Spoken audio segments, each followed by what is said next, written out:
Welcome to Rage Reviews. In this feature, we look at some of the negative online reviews of products or businesses made by people who maybe had a little trouble with reading the label. I thought this would be a fun follow-up to my recent video about the dating service Raya, to have a look at some of the negative reviews for it, of which there are a lot. Now, for those that didn't watch the video yet, Raya is a dating service for famous people only. It's taken all the pretense of, oh, dating is all about connecting with a person and getting to know them for them, out of online dating, and has said, yeah, we don't really care about any of that. We want hot people only who are famous, and the less famous you are, the hotter you better be. They have an approval process, and they apparently only accept about 8% of the people who apply. It's shallow as shit, that's very obvious. So you can imagine how mad these shallow people get when they want to be a part of this group and find out people who are even more shallow than they are won't let them come in and play with the actual famous people. A joke. I was interested in this app to connect with like-minded, creative souls, but when they say it's for artists, they mean influencers and elite socialites. It's hilarious to me that you must have an Instagram account to even sign up, yet when you go to their Instagram account, there's not even one post. Not all artists, creatives, entertainers, or writers dedicate their lives to the overrated life of swipes, likes, and followers. If an app is going to waitlist people, then maybe ask for an actual resume or proof that the person meets that criteria, instead of basing it off looks, followers, and the ability to master a plethora of filters. From the other reviews, you can see the app is glitch city, whitewashed, shallow, and a tiny pool of the same people over and over again. I'll stick to art festivals, LA trips, bookshops, and real life, where people can't wear their filters or have a follower-boosted ego. There's no way of putting this gently, but in the world of Hollywood, looks, followers, and the ability to master a plethora of filters is the criteria, the resume. I know exactly the type of person this is, too. I guarantee they're a writer, and if I had to guess, I'd say they're a poet.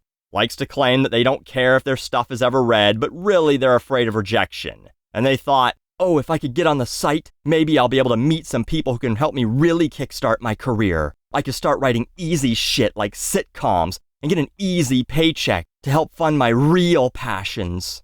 Except that didn't work out. So you'll stick to your bookshops and art festivals where you can meet people and go, these stupid elitists wouldn't know real art if it was burned directly into their eyeballs. By the way, any chance I can borrow $20? My rent's due on my loft apartment I got to look the part of a starving artist, except I actually am starving. My experience. This app sounds great in theory, but it doesn't actually work. A friend sent me a pass, and after 6 months, I decided to apply. I was weary that this app wouldn't get me, and sadly, my instincts were correct. COVID and wanting some social interaction was my motivation. It's great to be discerning and to want to cultivate an interesting group of people. Unfortunately to Raya, that equates with tons of followers on social media or being well known. The really interesting people of the world are not addicted to their smartphones and posting endless selfies. I am very under the radar, have a private social media, and don't like to obnoxiously name drop the famous people I know / have slept with. But because none of their people know who I am, or care to beyond a superficial assessment of what I have to offer according to the internet, they decided to waitlist me, with a friend pass. Grateful I'm not on this platform. Oh boy, this one's great. I don't like to obnoxiously name drop the famous people I know / have slept with, but just know that I do know famous people and have slept with them. I also enjoy this part. I was weary that this app wouldn't get me. What's to get? They get you. You're not famous, and it's a dating app for famous people. Listen, I'm not saying that's not superficial before we go any further. It is. But it's like going to a fancy restaurant wearing ripped jeans and a band t-shirt and going, oh, I can't believe these snobs won't let me in here.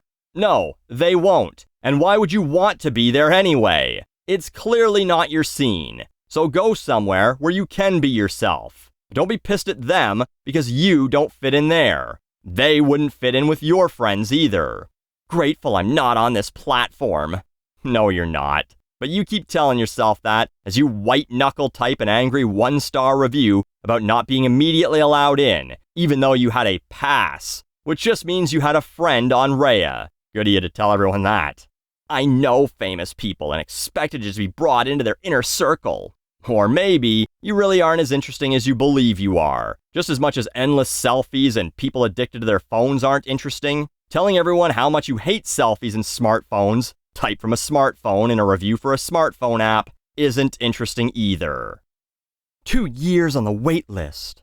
It's been an interesting experience. I downloaded the app at a friend's recommendation given my creative background and interests, uploaded my information and profile background, and promptly was told that my application was on a wait list. That status hasn't changed. I am attractive and I am successful at what I do, but somehow the team or algorithm at Raya doesn't think so. And because the waitlist doesn't let you go beyond one screen in the app as a user, you have absolutely no way to provide any feedback. It creates an unpleasant and rather elitist brand image that frankly is not that appealing. It's an unpleasant and elitist brand image that's not appealing to me now that I know I'm not actually hot enough or elite enough to be a part of this thing I really wanted to sign up for. You wanted to be on the site. It absolutely appealed to you. You don't sign up for Raya if you're not into that. But somehow the team at Raya doesn't think I'm as hot or successful as I think I am. Does anyone? This is definitely a girl with like 1,000 Instagram followers and tells everyone she comes into contact with, "Yeah, I have 1,000 Instagram followers." And they say, "Okay, well, unfortunately Starbucks doesn't prioritize orders by followers, but we'll get you your venti iced mocha as soon as it's ready." Hilarious. I was invited to Raya by one of my friends, and despite being in the entertainment industry and having dated celebrities in real life, I still have not been approved. Crying laughing emoji. I think it's hilarious how they won't approve unless you are somebody, but hey, shrugging girl emoji. I guess I'll just have to continue meeting them on set. Crying laughing emoji. Yeah, I fucked so many celebs. Not sure why they won't let me get poked on this website, but whatever. This is just hilarious. Why won't they let me on? This is the equivalent of a girl having a tantrum outside the club, like, "Oh yeah? Well, I'm too good for this place anyway. Fuck you. I'm going to an even more exclusive club." But she ends up going to a place where she blew the bouncer once, so she always gets let in, but she tells all her friends it's because of who she is. Guess I'll have to continue meeting them on set. If you have this much access to celebs, why'd you need to get approved for the app anyway? Oh, that's right. Because you're a full of shit star fucker who once fucked Johnny Knoxville in the back of a Pinkberry. Got waitlisted with a friend pass. Isn't the whole point of a friend pass to be a good referral? Have a ridiculous amount of friends on Raya. Have great recommendations, as well as in the industry. Why did I get waitlisted? So, at some exclusive clubs, just because you come as a group doesn't mean they let the whole group in. I love the "I have a ridiculous amount of friends on Raya." Like they're so connected. This is name dropping without name dropping, but obviously, you're the ugly friend that your good looking friends keep around to boost their confidence. Sorry you had to find out this way, being rejected by a dating app. But there's always plenty of fish, like the TGI Fridays of dating apps. Everyone gets in, no matter how ugly you are. Annoying. My sister is a member on this app, and they denied me. What a joke. I think this one might have been written by Mary-Kate or Ashley Olsen, mad that Elizabeth got on the site. Trash. If you're not a Stacy or a Chad or rich, Gay won't accept you. Don't waste your time. Yes, the people who run this site are that shallow. Yeah, this ain't government-mandated girlfriends.com, buddy. Go back to the incel forums. So, here's my review of these users. 1 star. You're all reviewing an app because you can't get on it, and you're in denial about why you can't get on it. It's okay to be ugly and not famous. Most of us are. I know I am. I know. You thought you might have had the chance to fuck Channing Tatum or Drew Barrymore, but you'll just have to settle for more shirtless dudes posing with fish are girls who think they're quirky because they once played a board game that wasn't Friends Trivial Pursuit. This has been Rage Reviews. If these customers are always right, then I'd rather always be wrong.